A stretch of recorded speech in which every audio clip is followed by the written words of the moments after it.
Começando então mais uma aula, agora a gente vai falar sobre organizar as teses para audiência de custódia, né? Como que o advogado deve se preparar. É claro que, volto a dizer para vocês, tudo é sempre adaptado, tudo precisa ser adaptado àquilo que a gente encontra no processo, as teses que a gente vai conseguir trabalhar, os documentos que nos foram alcançados, então tudo vai ser adaptado conforme aquela situação prática específica do caso que surgir, tá? Mas, basicamente, a gente vai separar o nosso trabalho em três possíveis momentos dentro da audiência de custódia, tá? Primeiro, a gente tem a questão das irregularidades na prisão. Depois, nós temos a questão das nulidades. E por terceiro, né? E por fim, nós temos a questão da liberdade em si, tá? Então, a gente vai começar pelas irregularidades. O que é isso? Aquilo que eu já falei para vocês. Dentro do auto de prisão em flagrante ou dentro da audiência de custódia, antes desse momento, pode ser que ocorram algumas irregularidades, que são alguns prejuízos mais leves, digamos assim, ou prejuízos que não são tão fortes a ponto de recomendar que a prisão seja revogada, que seja concedida a liberdade provisória nesse caso aqui. Por exemplo, o fato de o nosso cliente ter sido preso e ter sido colocado as algemas nele quando não era necessário, vai esbarrar na súmula vinculante 11 do STF. O fato de o delegado não ter permitido que você assistisse o depoimento dos policiais ou que tu não tivesse a oportunidade de fazer perguntas. Consegue perceber que são irregularidades, são erros, né? É direito do advogado, é prerrogativa do advogado presenciar os depoimentos e fazer perguntas. É direito do cliente, do conduzido, de não ser utilizadas as algemas quando não for necessário, e a súmula vinculante com base nisso. Mas tu consegue perceber que, embora sejam erros, eles não são tão graves, não são situações que vão gerar uma nulidade do processo ou da prisão, tu entende? Então, o que tu pode fazer? Dentro da audiência de custódia, tu pode arguir essa irregularidade, pedir que seja tomada alguma providência, pedir para que seja oficiada a corregedoria, por exemplo, para que seja apurada a conduta do policial, do delegado, mas não são condutas, né, que vão conduzir à liberdade, né, concessão da liberdade ou a nulidade do ato, beleza? Então, normalmente você vai ter algumas irregularidades, não é tão comum, né? Vai depender, volto a dizer para vocês, todo caso é um caso. Tem situações que tu vai ter que tomar algum tipo de providência, tem situações que tu não vai precisar fazer nada, né? A questão do próprio cliente agredido, né? Normalmente, via de regra, é uma irregularidade dentro da prisão, dentro da situação da prisão em flagrante. Então, o que tu vai fazer? Mesma coisa, vai arguir essa irregularidade. Pode ser que o juiz conceda a liberdade por conta disso, mas não é negócio automático, entende? Tudo vai depender do caso concreto. Arguir a irregularidade, pode arguir, inclusive, algum cerceamento, inclusive algum abuso de autoridade, pode gerar um tipo de crime ali para quem conduziu aquela prisão em flagrante. E aí você vai pedir para que sejam tomadas as providências, pedir para encaminhar cópia do procedimento para o Ministério Público averiguar a conduta dos policiais, do delegado, da Polícia Penal, enfim, tá? E aí, a depender do caso concreto, né, a depender da situação, do contexto fático, aí você pode ter um resultado mais abrangente, né? Mas, via de regra, é uma irregularidade, fechou? Bom, segundo passo são as nulidades. As nulidades da prisão, aí de novo, você vai ter que analisar o caso concreto e identificar aquilo que o processo te apresenta, né? Quais são as nulidades mais comuns, atualmente pelo menos, né? Questão da abordagem pessoal, abordagem veicular, a invasão de domicílio são as irregularidades, as nulidades, perdão, mais comuns de serem verificadas nos casos práticos, né? Mas pode ter, por exemplo, um mandado de busca que foi cumprido de uma forma equivocada, num outro endereço, é uma situação. Ou um mandado de prisão preventiva que foi expedido e, além do mandado de prisão, teve uma busca dentro da casa, o que não pode ser confundido, né? Mandado de busca é uma coisa, mandado de prisão é outra. A polícia, com base no mandado de prisão, pode prender a pessoa, mas não pode entrar dentro de casa e fazer busca. Então, é uma outra nulidade. Então, a gente tem aí cinco, só para citar para vocês, 5 nulidades possíveis dentro de uma prisão em flagrante. O que acontece aqui? A par dessa situação, passar para o delegado, posso passar e pedir alguma situação? Até pode, mas não é o delegado a pessoa competente para se manifestar sobre isso, tá? Então, você vai levar isso para a audiência de custódia, trazer essa nulidade, trazer essa preliminar, antes de entrar no mérito da audiência de custódia, trazer essa preliminar, fazer os requerimentos e aqui, aquilo que eu falei para vocês anteriormente. Se eu tiver alguma prova a respeito daquela nulidade, melhor ainda, né? Digamos, teve uma situação de invasão de domicílio, tinha uma testemunha, o vizinho viu, tinha câmera na casa ou no prédio, enfim, você consegue uma declaração escrita de alguém, já é alguma prova, né? Então, não fique, né, parado e faça somente o requerimento ou peça para o cliente falar sobre aquilo. Se conseguir trazer uma prova extra, traga. A audiência de custódia não é um momento de produção de provas, mas situações excepcionais exigem que o advogado tenha uma conduta excepcional, que é ter uma conduta mais acelerada e de realmente produzir a prova. Cara, coisa simples, pega um vídeo, pede para a pessoa gravar, uma selfie mesmo, né? Ou leva ela para o escritório, grava, enfim. Mas é porque na audiência de custódia, via de regra, a gente não tem muito tempo, né? Você pega ali uma situação que ocorreu de noite, de madrugada, a audiência de custódia no outro dia, início da tarde ou de manhã, você vai ter pouquíssimo tempo para trabalhar. Então tem que correr contra o tempo. Então, o que você conseguir, né? Nem que seja, cara, print de WhatsApp, áudio que te mandaram, enfim, tenta, né? Mas você tem que tentar demonstrar, pelo menos de alguma forma, que ocorreu aquela nulidade. Eu prezo sempre pelo vídeo, tá? Eu acho que o vídeo ele é a prova mais concreta, né? Seja vídeo de rua, de câmera de casa, de prédio ou feito pela testemunha, beleza? Então tem que produzir, tentar pelo menos produzir algum tipo de prova. O que pode acontecer aqui que eu deixo de orientação para vocês? Duas coisas podem acontecer. Quando o juiz, ou ele não sabe muito bem lidar com aquele problema, não sabe como decidir, ou é inexperiente, enfim. Ou má fé também, né? Não quer analisar. O que ele pode dizer? Doutor, eu não vou permitir a pergunta, né? Digamos que tu formule a pergunta para o conduzido e tu tem que formular essa pergunta, tá? Primeiro ponto é esse. Eu tenho que formular para o conduzido, para o nosso cliente, o questionamento. Fulano, houve nulidade nesse seu processo? E aí eu vou ter que articular conforme for a nulidade. Digamos que seja a nulidade da invasão de domicílio. Fulano, os policiais mencionam aqui que teria autorização ou que viram alguma coisa, mas na verdade eu queria que tu me explicasse, aconteceu isso mesmo ou teve invasão por parte da polícia? Aí ele vai ter que explicar o que aconteceu. Mas tem juiz que vai dizer, doutor, não pode, aí o senhor está entrando no mérito da questão. Porque, né, volto a falar para vocês, a audiência de custódia não é um momento nem para produzir provas, nem para entrar na questão do mérito, né? O mérito é trabalhado em sede de interrogatório. Então, o juiz pode tentar meter essa daí. Ó, aqui não é o momento, doutor, tem que perguntar lá na audiência de instrução. Só que não, está errado. Dentro da audiência de custódia é permitido que se façam perguntas a respeito da irregularidade da prisão. Da regularidade ou irregularidade, né?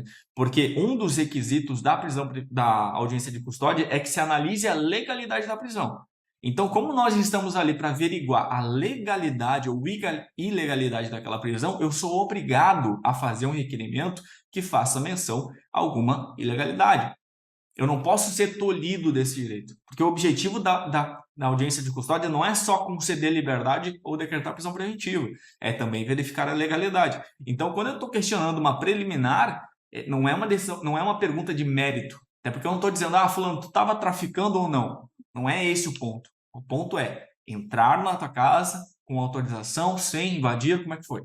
Então, aqui é uma irregularidade, é uma ilegalidade que eu estou tentando demonstrar e eu devo fazer esse questionamento, tá? Então, se o juiz negar, você tem que fazer essa menção. Doutor, não é pergunta de mérito, é pergunta sobre legalidade da prisão, porque a audiência de custódia, o objetivo dela, um dos objetivos é justamente isso, então eu vou fazer sim a pergunta, tá? Senão, sob pena de nulidade por cerceamento de defesa, beleza?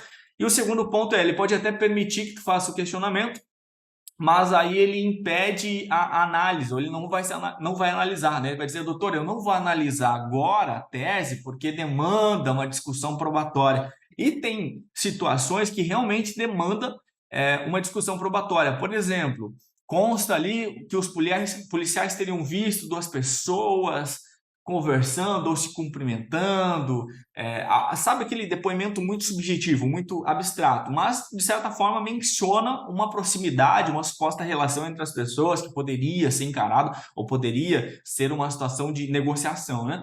Então, se tu pedir a nulidade ali naquele momento, indicando que não haviam fundado suspeitas e já pedindo o trancamento do inquérito, pode ser que eu diga, doutor, olha só, tem uma situação que precisa ser melhor analisada dentro da audiência de instrução, então, por enquanto, assunto, eu não vou analisar, vou aguardar a audiência de instrução. E aqui não está todo errado, tá? Nessa situação específica não está totalmente errado, demandaria mesmo uma discussão probatória. Agora, tem situações em que tu já consegue bater o olho e ver que o processo é nulo, porque não haviam fundado suspeitas ali para abordagem.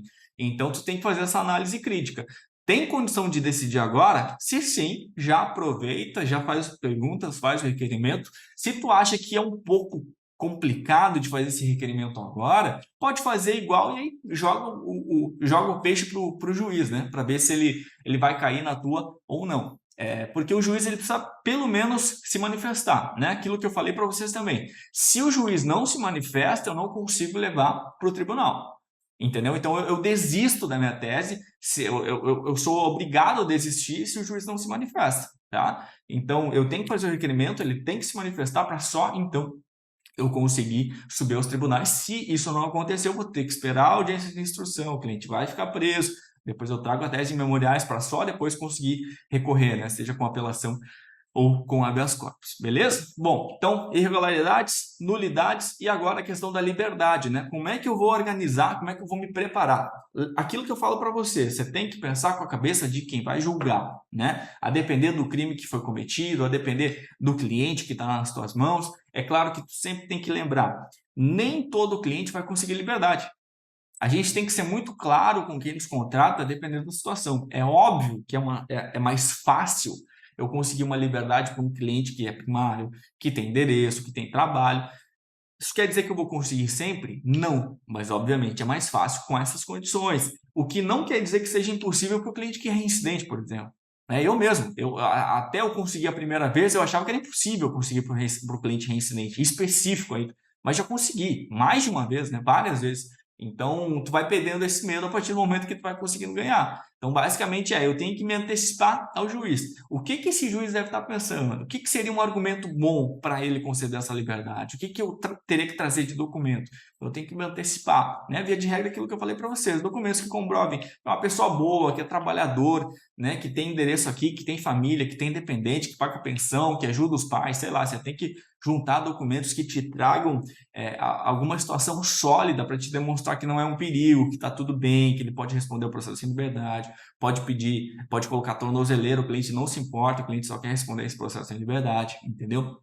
Se ele tem passagem, demonstrar, se for o caso, que não teve violência, que não teve ameaça, ou que são passagens mais antigas, quando era mais jovem, né? Hoje ele está numa situação diferente, está casado, né? Enfim, sempre vai depender do caso concreto, do caso prático em si, mas a lógica é que tu consiga demonstrar que é uma pessoa do bem, uma pessoa trabalhadora, que tem condições. Aí volto a te falar, nem sempre vai ser possível fazer isso. E você tem que ser sincero com o cliente. Olha, é melhor a gente trabalhar a nulidade, tentar a nulidade, porque a liberdade não vai dar certo.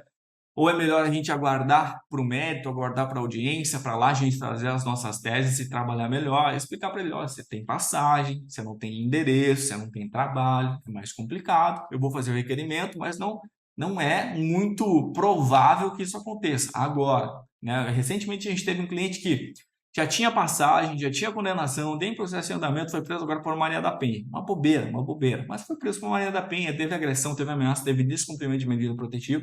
Eu fui muito claro com ele, já era meu cliente, né? Falei, cara, agora tu vai ter que esperar. Eu já consegui uma liberdade para ele, ele já era reincidente, ele teve uma condenação de tráfico, aí caiu de novo por tráfico, eu consegui tirar ele, que já foi uma tacada de mestre, ainda consegui restituir o carro dele, que tinha sido apreendido. Beleza, saiu. Aí depois, no meio do caminho, surgiu outro processo por organização e lavagem de dinheiro. Está respondendo a liberdade também. E agora veio esse de Maria da Penha. Eu falei, cara, agora esquece, né? Aquilo que eu digo, né? Me ajuda a te ajudar, você não ficar complicado, né? Eu não vou resolver todas. Então eu falei para ele, agora a gente vai para a audiência de instrução, a gente vai trabalhar lá, você vai ter que aguardar um pouquinho, vai ser condenado, é impossível não ser, tem lesão, tem laudo, tem vítima, tem testemunha, né? Tem descumprimento de medida, tem várias coisas, dá para a gente tirar alguma outra situação aqui, vai confessar, vai reduzir a pena, depois a gente tentar pegar um regime aberto, um semiaberto lá, uma pena legal, tá descontando aquilo que tu tá cumprindo agora enquanto tu tá preso preventivamente, e é isso, é o cenário, tem que aguardar. E ele não, bem compreensivo, entendeu, né? Não adianta a gente ficar criando expectativa de um cliente que não tem condição nenhuma, eu tenho que ser muito sincero, não concorda com a minha análise, quer falar com outro advogado, quer contratar outro advogado? Pode ir. fica à vontade. Eu não vou vender ilusão, se eu sei que não vai dar certo. Quando ele era reincidente lá atrás, eu ainda falei, cara, naquele segundo tráfico, eu falei, cara, olha, difícil aqui, né? Vamos ver, eu vou tentar, vou fazer o requerimento, trouxe uma tese de nulidade lá atrás, e deu certo, saiu. Eu achava que não ia sair, saiu. Beleza, ganhei muitos créditos, né, nesse resultado aí. Mas agora, quando veio esse, que em tese seria menos grave, vai pegar menos pena, mas o histórico condena, né? Então já fui mais firme com ele. Cara, agora não vai dar. Não vai dar de jeito nenhum. Ainda mais conhecendo a juíza que está com o processo e tudo mais, as circunstâncias, né? A agressão. Agora tem violência, nos outros crimes não tinha violência, agora tem. Isso pesa muito, né? De forma negativa. Então é isso. Tem que ter um relato sincero com o cliente, sempre aberto, sempre muito estratégico, muito transparente. E, em casos que seja possível, você vai trabalhar pela liberdade de forma provisória, de forma antecipada. Nos casos que não for possível, você vai para a audiência fazer o seu trabalho para que ele consiga pegar uma pena legal e talvez a revogação da prisão em audiência, né? Demonstrando que ele respondeu ao processo em prisão, mas que colaborou com o processo, confessou a prática delitiva, está recuperado, tem empresa aqui fora, tem endereço, vai sair daqui, vai ficar de boa, bota no tornozeleiro e bora para casa. Fechou, meu povo? É isso, tá? Irregularidades, nulidades e liberdades, sempre antecipando a possível jogada do promotor, sempre antecipando a possível decisão do juiz, para que a gente consiga uma liberdade sempre que for possível, que é muito importante, né? A gente ganha créditos, ganha moral, o cliente confia ainda mais no trabalho, vai indicar, então é muito importante. Cliente preso é legal, ele vai indicar gente lá dentro para ti, vai trazer mais cliente, mas não tem marketing melhor do que o cliente solto. Cliente na rua, cliente em liberdade, cliente grato pelo trabalho, não tem preço. Fechou, meu povo? Até a próxima aula.